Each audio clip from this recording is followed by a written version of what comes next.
dizer, o Brasil tem um super sucesso na questão de descobrir outras alternativas energéticas e o pró-álcool é o maior exemplo disso. O Brasil tomou a liderança nisso, graças à visão visionária de algumas pessoas, como José Goldenberg, por exemplo, né, que vislumbraram, opa, a gente tem aí uma oportunidade, vamos dar subsídios, vamos desenvolver a tecnologia, batata, deu certo.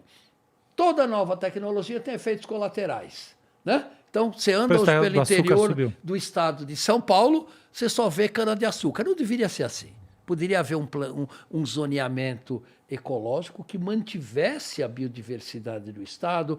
Você pode estimular plantio de cana em outras regiões e ter maior diversidade no estado de São Paulo. Isso é fácil de fazer, não foi feito, né? Então, tem efeitos colaterais negativos, né? Mas a gente tem que olhar para o balanço.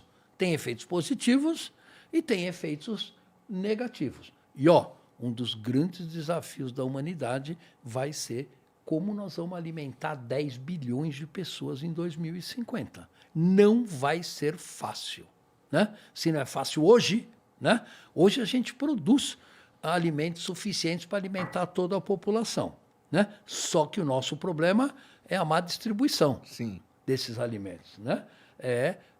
Tem muito alimento para rico, que está sofrendo de obesidade, e pouco alimento para mas pobre também sofre, né? Oi? Pobre também sofre. Também. Mas no Brasil hoje a gente tem 30 milhões de pessoas famintas, né?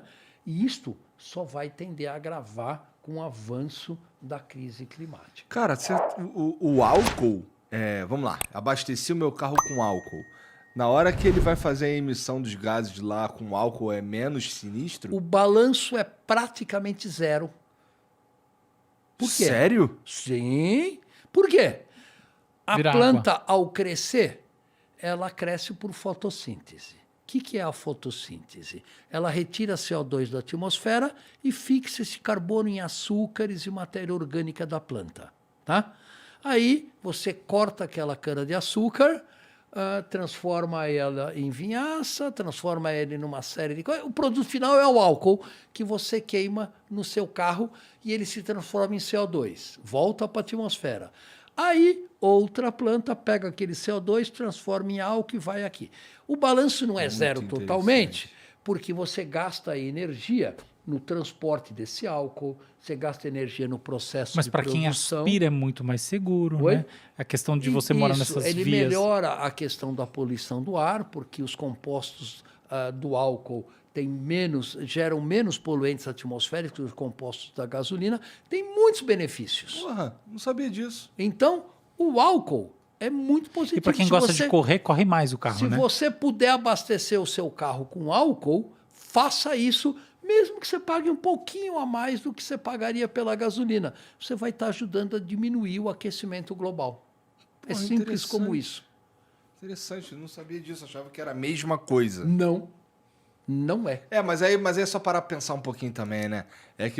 Porque se a gente for falar no crescimento da planta, que é o que usa para fazer o combustível e tudo mais, a gente não tá tirando algo que tava lá quieto e só queimando ele, né? A gente tá, na verdade, usando CO2 para crescer a planta. Então é verdade, é só pensar um pouquinho.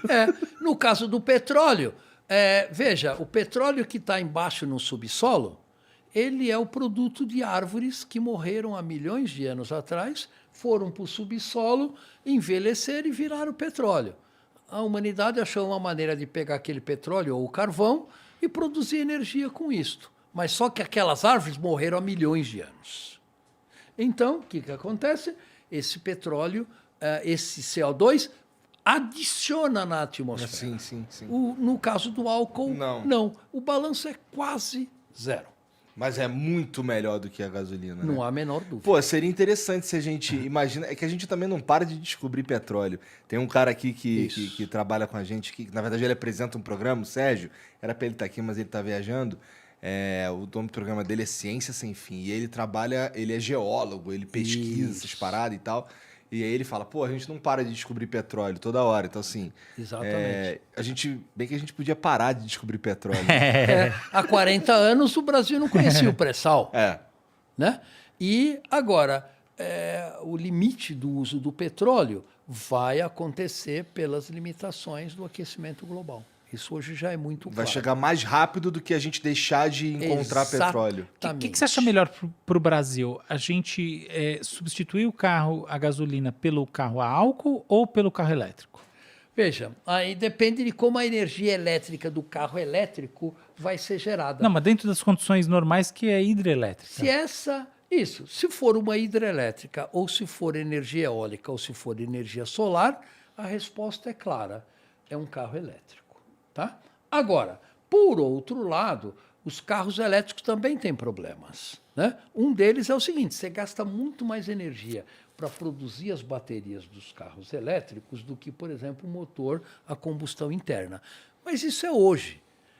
Os carros elétricos são muito mais eficientes para transportar as pessoas do que um carro a combustão interna. Um carro a combustão interna, a eficiência média é 28%, 30%.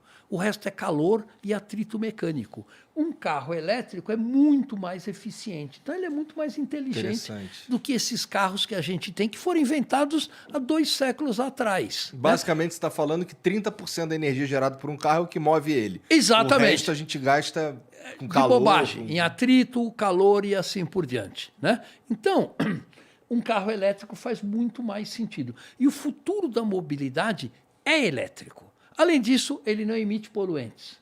Não mata pessoas por poluição atmosférica. Né? Então, se a gente conseguir mecanismos de reciclagem de carros elétricos, reciclagem dessas baterias e assim por diante, não há dúvida que a vantagem estratégica é enorme. Ainda assim, o álcool está aí. Agora, tem um problema. Nós precisamos de um carro que tenha 4 metros de comprimento e que pese 2,5 toneladas para deslocar uma pessoa de 70 quilos de um lugar para o outro? Não. Não precisa ser muito esperto para perceber. Então, está errado isso. Poderíamos ter carros elétricos minúsculos, de 1 metro, com carroceria de plástico, levíssimos, que precisaria de muito menor quantidade de bateria e que não precisaria andar a 250 km por hora, sem dúvida nenhuma, como carro urbano. Claro, essa tecnologia já existe. Mas ela não vende, Paulo. Exatamente. Eu quero entrar no carro, pisar e ir voadão 250 por hora. Exatamente. Um carro que a maior parte dos carros elétricos de bateria tem 1,5 toneladas. Você carrega bateria, você usa a energia da bateria para ela se autocarregar. Só para o carro ser grande. Não faz sentido. Está errado isso. Redondamente enganado. Então, são vários aspectos que nós vamos ter que mudar na nossa sociedade. E essas além disso, não adianta nada em São Paulo trocar os 7 milhões de automóveis poluentes por 7 milhões de automóveis elétricos. Isso não é sustentável. Claro. Tem que investir em transporte público, tem que investir em transporte de massa. Né? Propriedade individual de automóvel é uma coisa que tem que ser extinta. Não precisamos disso. Né? Muitas cidades europeias agora, você pega o carro da esquina com um cartão, vai até onde você está e abandona o carro do outro lugar. Super cômodo fazer isso. Você não precisa comprar um carro. Eu acho que está certíssimo. Você não usa estacionamento, você não usa...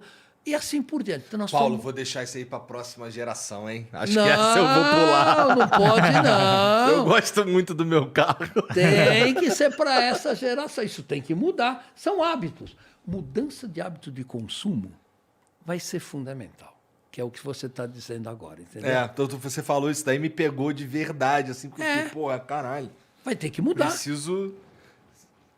Nós vamos mudar. Algo precisa mudar aqui dentro mesmo. Falar para os outros mudar é fácil, mas eu preciso mudar também, né? Isso vai em todos os aspectos do consumo, né? Nós temos um nível de consumo que não é sustentável. Eu tenho, né? Todo mundo tem.